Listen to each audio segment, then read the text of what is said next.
ओं क्लीं कृष्णाय गोविंदाय गोपीजन वल्लभाय नमः। समस्त को यही नूतन भिडियो स्वागतम। आज आम एक नूतन जगार होबाकू जाउथिबा एक महान यज्ञ एवं यार ऐतिह्य विषय जानिबा। तो यही यज्ञ विषय मु किछि कहवा आगु यह विषय किछि विवरणी आपण मानकु दबाकू जाउछि। समस्ते मन देकी शुणु। आगु को बहुत नूतन तथ्य मु आपनक आगे उपस्थापना करी। 500 वर्ष मध्य प्रथम उत्कलीय महापुरुष मानकर प्रमाणित मधुसृष्टि गुरुवार मीन सहनी चलने विराजमंडल अंतर्गत विरूपा गेंगुटी केलुआ नदी त्रिवेणी संगम रे महान जोग मधुबारिणी स्नान कार्यक्रम जहाँ ये हवाक जाऊँगी। मु आपन को किछिटा तथ्य देली। वर्तमान मु आपन को यही संबंध में कहबी। यही जो स्थानटी आपण मैंने देखुंत यही स्थान हूँ से त्रिवेणी संगम जोठी 3टी नदीर ना जहाँ टिके आगुरी मु कहली से महान स्नान होगाक जाऊँगी। क्यों तारीख दिन 3 एप्रिल 2025 रे। समस्ते तारीखटी को मन रखु। 3 एप्रिल 2025 रे यही स्थान रे पवित्र महास्नान होगाक जाऊँगी एवं यही स्थान को भल भाव में सुसज्जित करा जाइए। कार्यक्रम अंतिम पर्यायर एवं सबुठारु आकर्षणीय कथा होउछि कि यही स्थानटी रो उभय पार्श्व नदीर एपटे एवं अन्य पार्श्व उभय स्थल रे यज्ञ एवं स्नान कार्यक्रम एककालीन भाव में समर्पित हब। आपण को वर्तमान मो यज्ञ स्थल को बुलेवाक नौछि। चलतु आम मो संगे देखंतु कार्यक्रम एठार चालू अछि।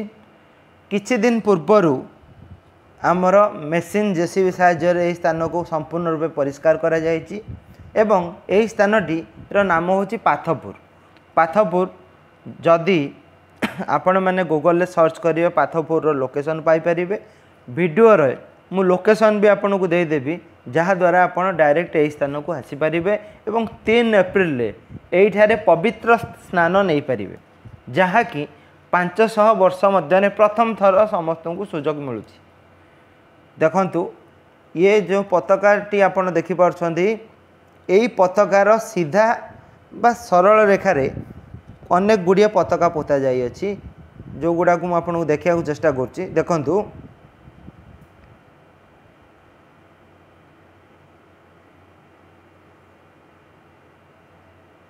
ए लाइन पताका एवं अपर पक्षरे एपट साइड रे मध्य किछि पताका अछि। बर्तमान मैं आपन देखिया जो देखंतु ये जो येलो पताका आपन देखुछंती एही मध्य स्थान रे 3टी नदीर पवित्र संगम होईछि एवं सेही पुण्यतिथि जहाँ गुरुवार 3 एप्रिल पड़िया जाऊँगी से दिन समस्ते एठारे पवित्र स्नान नेबे। जाजपुर जिलार कलेक्टर यही स्थान को आसी परिभ्रमण करके जाई सारछंती एवं से दिन पई प्रॉपर आयोजन हो सारी एवं एठारे भोजन ठू भजन जाके समस्त कार्यक्रम हम। ये हूँ नदीर अपर पाख्य जोठी मध्य यज्ञ हम। ये हूँ अपर पाक्षर यज्ञ स्थल एवं पाखरे मध्य तंबू जहाँ कि ऋषि मुनि मानकर विश्राम एवं दर्शक मानक पई प्रस्तुत होईछि। एटा हूँ नदीर से पार्श्व जो पार्श्व बर्तमान मु रही से भिडियोटी को शूट करुँच। देखो आपण मैंने नदीर एपट पार्श्व आमे देखिपे केउपरी भाव केते सुंदर भाव कार्यक्रम करा जाइछि जहाँ कि 3 एप्रिल 2025 तारीखटी को भल भाव मन रखु। 3 एप्रिल 2025 एठारे लक्षाधिक भक्त समागम होबार अछि। 1 लाख रु ऊर्ध्व भक्त आसबार अछि। आपण माध्यम एठा को आसतु एवं पवित्र स्नान नियंतु। महाकुंभ को जो मैंने जाई पार ना से मैंने एठी के आसिक स्नान नियंतु आपण को निहाती कृतार्थ मिलिबो। देखंतु वर्तमान आमे से स्नानर परिधिटा को आपण को सूचौछु।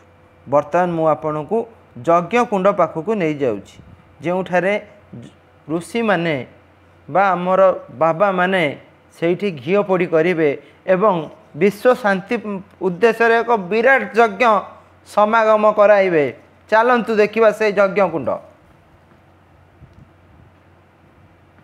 यही देखंतु यज्ञ कुंड संपूर्ण भाव में लिपा हो सारी एवं बहुत भल भाव यज्ञ कुंड को सुसज्जित करा जायछि। Like share and subscribe.